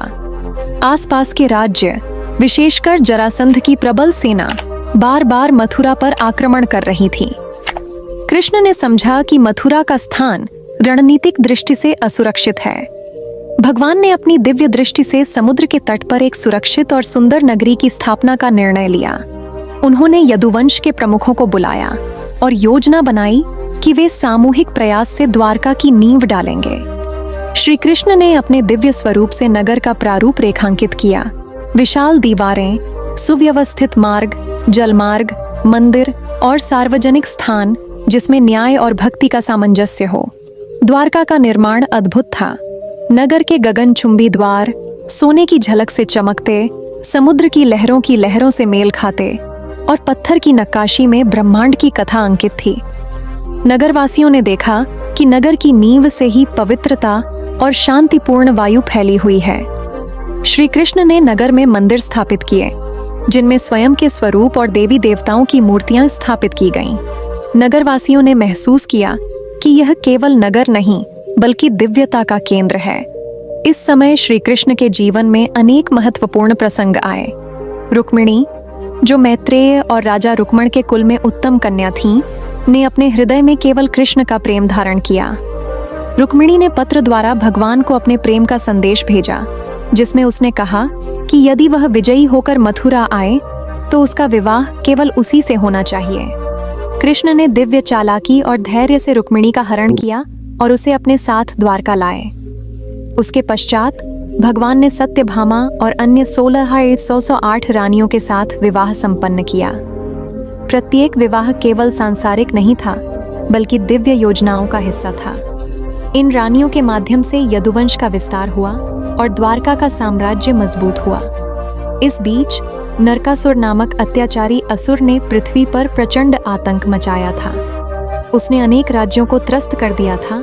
अत्याचार के साथ साथ युवतियों का अपहरण भी किया। श्री कृष्ण ने युद्ध की योजना बनाई। उन्होंने बलराम और यदुवंश के सेनापतियों को साथ लिया। यह युद्ध केवल शारीरिक बल का नहीं था बल्कि धर्म और अधर्म के बीच की लड़ाई थी। नरकासुर के महल में प्रवेश करते ही कृष्ण ने उसकी आक्रोशपूर्ण सेना को परास्त किया। स्वयं भगवान ने धनुष उठाया, वेदों का उच्चारण किया और नरकासुर के महायुद्ध में प्रवेश किया। नरकासुर का प्रत्येक प्रहार व्यर्थ गया। अंततः भगवान ने उसे परास्त कर दिया और उसके अत्याचारों का अंत किया। इस प्रकार यदुवंश के साम्राज्य में धर्म की पुनः स्थापना हुई और नरकासुर की बंदी हुई कन्याओं को मुक्त किया गया। समानांतर रूप से स्यमंतक मणि का प्रसंग भी आया। मणि अत्यंत दिव्य और अमूल्य थी, जिसे सूर्य देव ने पृथ्वी पर रखा था। स्यमंतक मणि के विषय में अनेक मतभेद उत्पन्न हुए और कृष्ण ने सत्य की स्थापना के लिए उसे अपने साहस और धर्म से पुनः प्राप्त किया। उन्होंने दिखाया कि अधर्म चाहे कितनी ही चालाकी से आए, पर सत्य और धर्म की शक्ति हमेशा विजयी होती है। द्वारका में यदुवंश के विस्तार के पश्चात श्री कृष्ण ने नगरवासियों को धर्म और भक्ति की शिक्षा दी। उन्होंने कहा कि नगर की शक्ति केवल सैन्य सामर्थ्य से नहीं बल्कि प्रेम, भक्ति और सत्य के पालन से होती है। द्वारका को वेदों और पुराणों के अनुसार आदर्श नगर घोषित किया गया, जहां प्रत्येक व्यक्ति अपने कर्मों और भक्ति के अनुसार सम्मानित हो। यदुवंश के राजा के रूप में कृष्ण ने न्याय और प्रेम का शासन स्थापित किया। द्वारका केवल नगर नहीं रहा बल्कि समस्त भारतवर्ष में धर्म और भक्ति का केंद्र बन गया। यहाँ लोग भगवान के दर्शन और शिक्षाओं के लिए आते थे। प्रत्येक प्रहर, प्रत्येक त्योहार, प्रत्येक पर्व में द्वारका में दिव्यता और आनंद का अनुभव हुआ। श्री कृष्ण के इस काल में अनेक महान संबंध पांडवों के साथ स्थापित हुए। वे सदा धर्म की रक्षा में अग्रणी थे। उनके मार्गदर्शन में यदुवंश ने अनेक राज्यों को जोड़कर एक शक्तिशाली संघ का निर्माण किया। द्वारका में सांस्कृतिक और धार्मिक गतिविधियां फल फूल रही थीं। प्रत्येक घर में भगवान का नाम लिया जा रहा था और प्रत्येक हृदय में भक्ति का दीपक जल रहा था। इस प्रकार द्वारका नगरी की स्थापना, रुक्मिणी हरण, सत्यभामा और अन्य रानियों के विवाह, नरकासुर वध और स्यमंतक मणि की कथा, सभी घटनाएं केवल इतिहास नहीं बल्कि दिव्यता और धर्म के पाठ हैं। श्री कृष्ण ने दिखा दिया कि न्याय और धर्म की रक्षा के लिए शक्ति, बुद्धि और प्रेम का संयोजन आवश्यक है। द्वारका में यदुवंश का शासन सदा सुसंगठित और धर्मपूर्ण रहा। नगरवासियों ने अनुभव किया कि जहां श्री कृष्ण है वहां भय नहीं, केवल प्रेम, भक्ति और सुख है।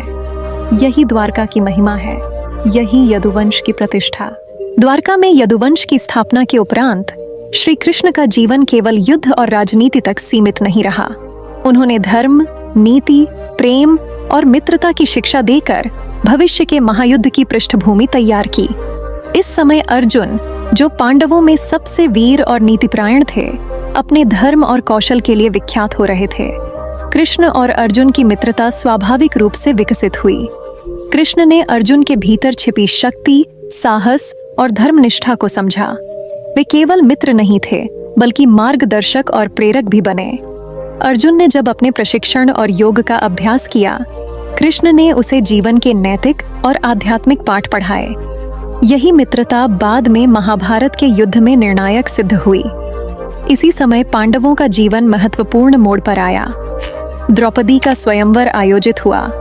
अनेक राजा और धनवंतरी, महाजन और वीर सभी वहां उपस्थित थे। द्रौपदी का हृदय केवल योग्य पुरुष के लिए धड़क रहा था। अर्जुन ने दिव्य दृष्टि और कृष्ण की प्रेरणा से अपने कौशल का प्रदर्शन किया। धनुष की तान और बाणों की सटीकता ने समस्त सभा को मंत्रमुग्ध कर दिया। स्वयंवर में अर्जुन ने बाण चलाकर लक्ष्य भेद किया। द्रौपदी ने उसे वर के रूप में स्वीकार किया। परंतु इसी समय कौरवों में, विशेषकर दुशासन के मन में ईर्ष्या और द्वेष प्रकट हुआ। उन्होंने द्रौपदी का अपमान करने का विचार किया। सभा में दुशासन ने द्रौपदी का वस्त्र खींचने का प्रयास किया। तभी श्री कृष्ण, जो दूर से देख रहे थे, दिव्य रूप से प्रकट हुए और अपने चमत्कार से द्रौपदी का वस्त्र बढ़ाकर उसे अपार सम्मान और रक्षा प्रदान की। यह घटना केवल एक बाल विन्यास नहीं थी, बल्कि धर्म की रक्षा और अधर्म के नाश का प्रतीक बनी। पांडवों ने महसूस किया कि जहां कृष्ण है, वहां संकट भी प्रेम और न्याय में बदल जाता है। इसी समय पांडवों और कौरवों के बीच नीति, शांति प्रस्ताव और युद्ध की भूमिका स्थापित होने लगी। कृष्ण ने कौरवों को बार बार धर्म और न्याय की शिक्षा दी। उन्होंने समझाया कि पांडवों के अधिकारों का अपहरण और अभिमान का प्रदर्शन अशुभ है। परंतु दुर्योधन और उसके भाई शांति की बजाय द्वेष और लालच में अडिग रहे। कृष्ण ने कहा, मैं बार बार समझा रहा हूं, पर यदि तुमने धर्म का मार्ग नहीं अपनाया तो युद्ध अवश्य होगा। युद्ध केवल विकल्प नहीं, बल्कि अधर्म के विनाश का नियम है। पांडवों और कौरवों के बीच शांतिपूर्वक समाधान की अनेक प्रस्तावनाएं आईं। कृष्ण ने राजसूय, वनवास और अनेकों माध्यम से समाधान की कोशिश की, परंतु कौरवों के हृदय में अहंकार और लालच की जड़ें गहरी थीं। यही समय था जब महाभारत का मंच तैयार हो रहा था।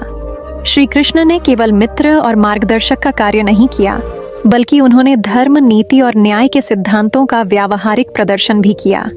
अर्जुन की आत्मा में विश्वास, भीष्म और द्रोण जैसे कुलीन गुरुओं की शिक्षा और कृष्ण की दिव्यता ने मिलकर महाभारत की पृष्ठभूमि तैयार की। द्रौपदी की रक्षा, पांडवों का मार्गदर्शन, कौरवों को चेतावनी देना और युद्ध की रणनीति, ये सभी घटनाएं महाभारत के आने वाले संघर्ष की नींव बनी। प्रत्येक घटना केवल एक ऐतिहासिक क्षण नहीं थी, बल्कि धर्म, प्रेम और न्याय की शिक्षा थी, जिसे पीढ़ी दर पीढ़ी सुनाया जाएगा। द्वारका में इस समय कृष्ण ने पांडवों को समझाया कि युद्ध केवल बाह्य शक्ति का माप नहीं, बल्कि आंतरिक धर्म, सत्य और न्याय का पालन है। उन्होंने अर्जुन को भविष्य में होने वाले धर्म युद्ध के लिए तैयार किया। उन्होंने कहा, अर्जुन, जब युद्ध का समय आएगा तो केवल बाह्य शक्ति पर निर्भर मत करना। भीतर की शक्ति, धर्म और भक्ति ही विजयी बनाएगी। यही कारण है कि श्री कृष्ण केवल एक मित्र नहीं, बल्कि धर्म का संरक्षक और युद्ध का मार्गदर्शक बने। पांडवों के हृदय में विश्वास और साहस भरकर उन्होंने महाभारत की महान गाथा को संभव बनाया। उनके मार्गदर्शन से अर्जुन ने केवल वीरता ही नहीं, बल्कि न्याय, नीति और भक्ति का महत्व भी सीखा। इस प्रकार द्वारका में श्री कृष्ण और पांडवों का संबंध केवल मित्रता का नहीं था, बल्कि वह धर्म और अधर्म के बीच की शाश्वत लड़ाई की पृष्ठभूमि बन गया। उनका जीवन, उनकी सीख और उनकी लीलाएं महाभारत के युद्ध की नींव में अटूट रूप से जुड़ी हुई हैं। दूसरे शब्दों में कहें तो श्री कृष्ण ने अर्जुन को यह सिखाया कि शक्ति, साहस और धर्म का संयोजन ही विजय की कुंजी है, और पांडवों और कौरवों के बीच का संघर्ष केवल बाह्य नहीं, बल्कि आंतरिक न्याय और अधर्म की परीक्षा थी। कुरुक्षेत्र की भूमि पर सूर्योदय के क्षण में हरियाणा की मिट्टी पर असीम महाकाय सेनाएं खड़ी थीं। पांडव और कौरव दोनों ही पक्ष अत्यंत वीर और बलवान थे। आकाश में गरजती तान, युद्ध के नाद और सेनाओं की आवाजें जैसे संपूर्ण ब्रह्मांड को कांपने पर मजबूर कर रही थीं। अर्जुन, जो केवल एक महावीर नहीं बल्कि धर्म, न्याय और सत्य का प्रतीक थे, ने अपने रथ की डोर थामी और सामने प्रतिद्वंदी कौरवों को देखा। हृदय में शंका और विषाद उत्पन्न हुआ। उन्होंने सोचा, क्यों मैं अपने स्वजन, गुरु, मित्र और पितरों के विरुद्ध बाण चलाऊं? क्या यह धर्म है या केवल अहंकार और सत्ता का संघर्ष? यह विचार अर्जुन के मन में भारी बोझ बन गया। उसी समय रथस्थ श्री कृष्ण ने देखा कि उनका प्रिय मित्र और शिष्य अर्जुन संकट में है। उन्होंने धीरे से अर्जुन से कहा, हे अर्जुन, यह युद्ध केवल शारीरिक संघर्ष नहीं है, यह धर्म और अधर्म के बीच की शाश्वत लड़ाई है। तू केवल बाहरी दृष्टि से नहीं बल्कि अंतरात्मा की दृष्टि से देख। अर्जुन ने सिर झुकाया, पर विषाद और भ्रांतियां मिट नहीं रही थीं। तब श्री कृष्ण ने अपने दिव्य रूप का प्रकट रूप दिखाया।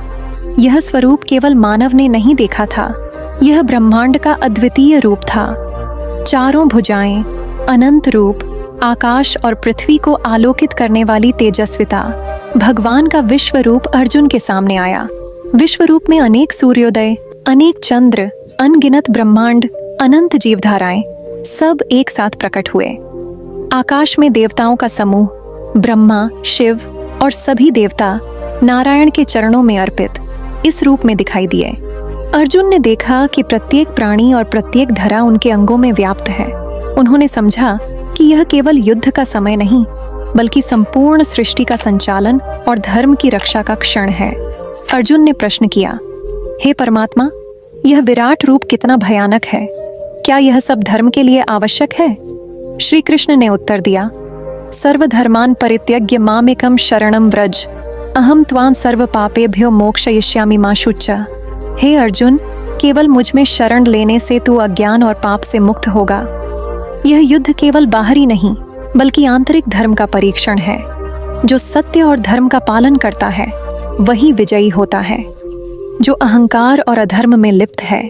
अर्जुन ने यह दिव्य दृष्टि देखकर समझा कि कृष्ण केवल रथस्थ मित्र नहीं बल्कि ब्रह्मांड के संचालन करता है। उन्होंने न केवल बाहरी लड़ाई बल्कि आंतरिक धर्म, भक्ति और कर्म के महत्व को भी जाना।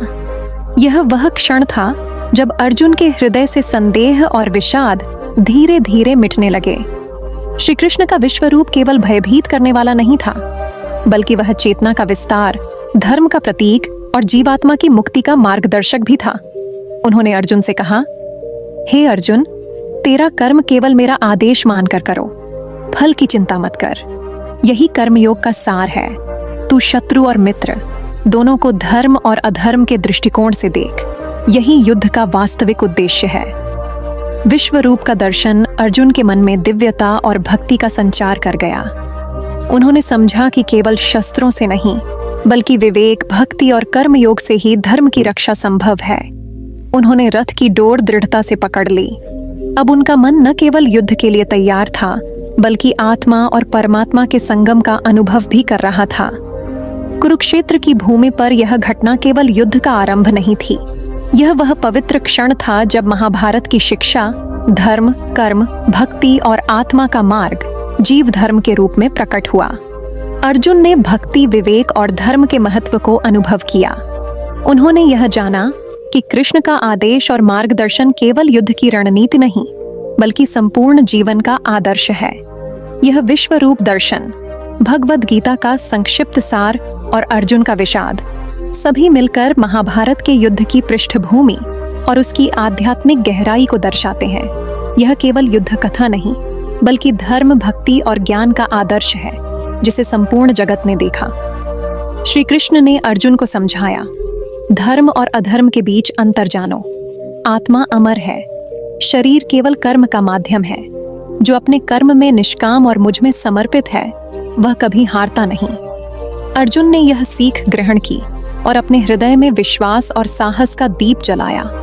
उन्होंने समझा कि युद्ध का वास्तविक उद्देश्य केवल विजय नहीं बल्कि धर्म की स्थापना और अधर्म का नाश है। इस प्रकार कुरुक्षेत्र के मैदान में श्री कृष्ण का विश्व रूप दर्शन, अर्जुन का विषाद और गीता उपदेश का आदान प्रदान, यह वह दिव्य क्षण था जिसने संपूर्ण महाभारत को केवल युद्ध कथा नहीं बल्कि धर्म, भक्ति और कर्म योग का अमूल्य पाठ बना दिया। द्वारका नगरी, जो कभी धर्म और भक्ति का केंद्र बनी थी, अब यदुवंश के विनाश और समय के परिवर्तन के संकेत देख रही थी। श्री कृष्ण की लीला समाप्ति की ओर बढ़ रही थी और नगरवासियों, गोपियों, सेनापतियों और पांडवों के हृदय में अनंत प्रेम और विरह का संयोग उत्पन्न हुआ।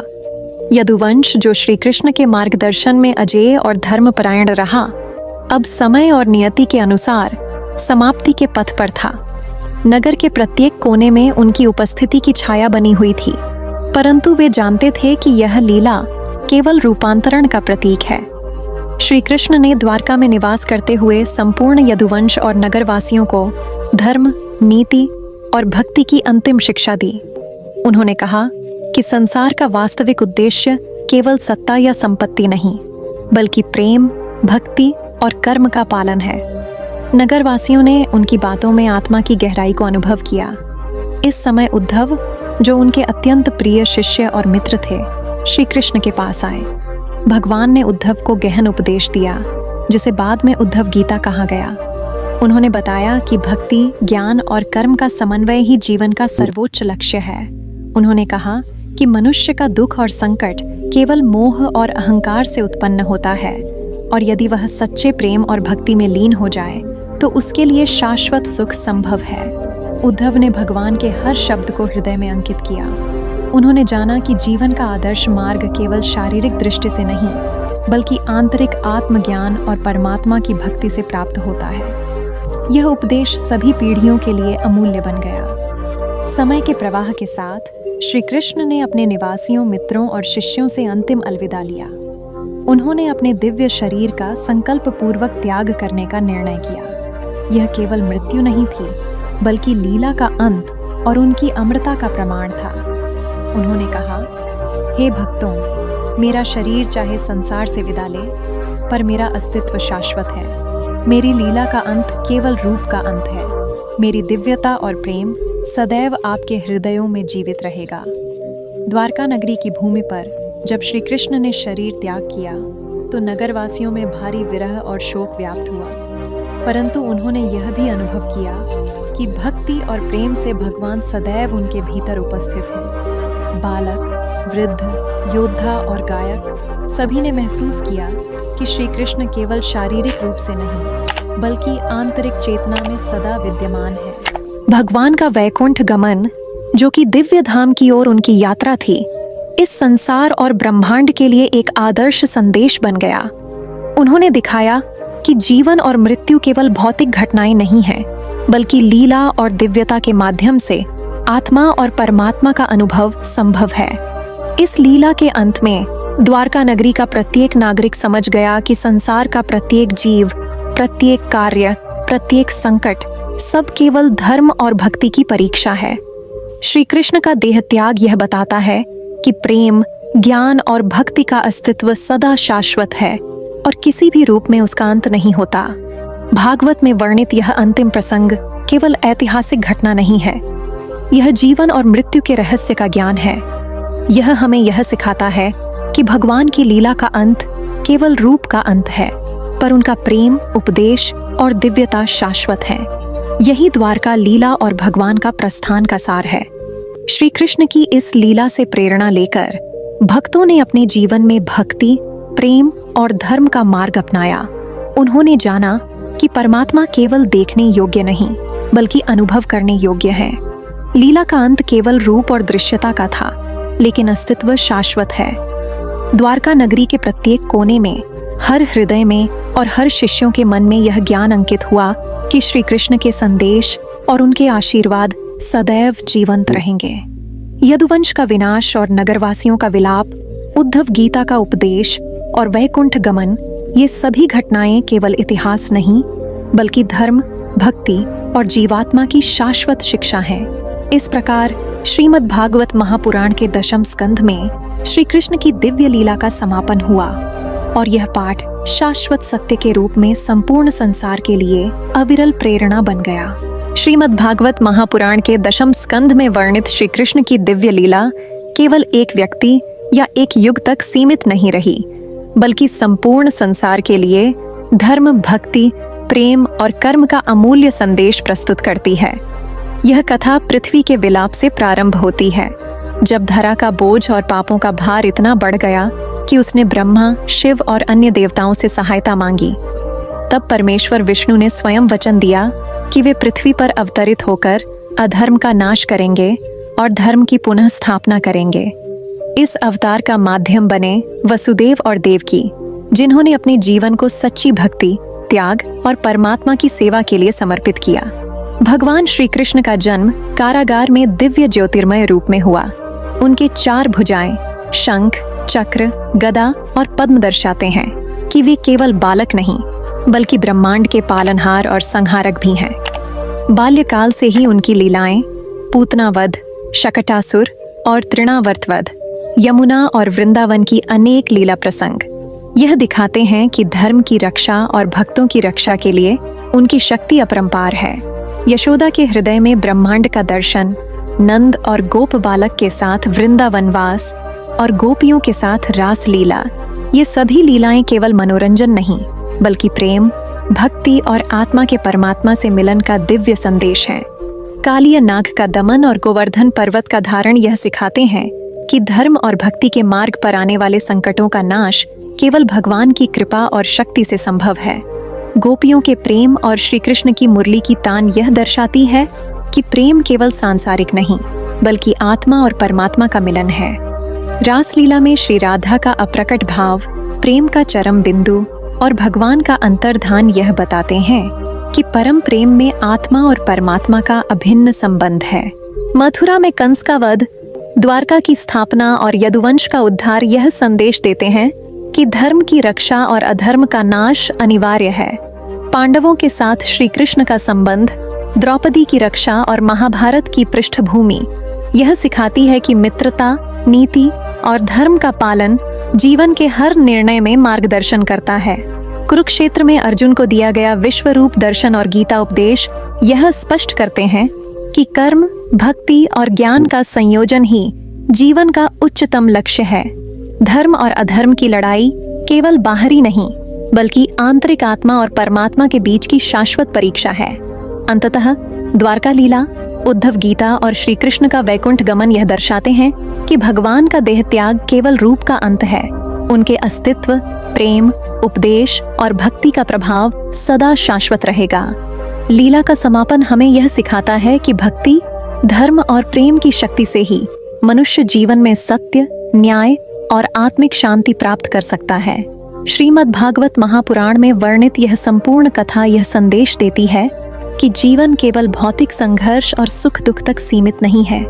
यह आत्मा के विकास, धर्म की स्थापना, भक्ति की गहराई और प्रेम के अनंत आयामों का दर्शन कराती है। श्री कृष्ण की लीलाएं यह समझाती हैं कि चाहे संकट कितना भी बड़ा हो, चाहे अधर्म कितना भी प्रबल हो, धर्म और भक्ति के मार्ग पर चलने वाला जीव कभी पराजित नहीं होता।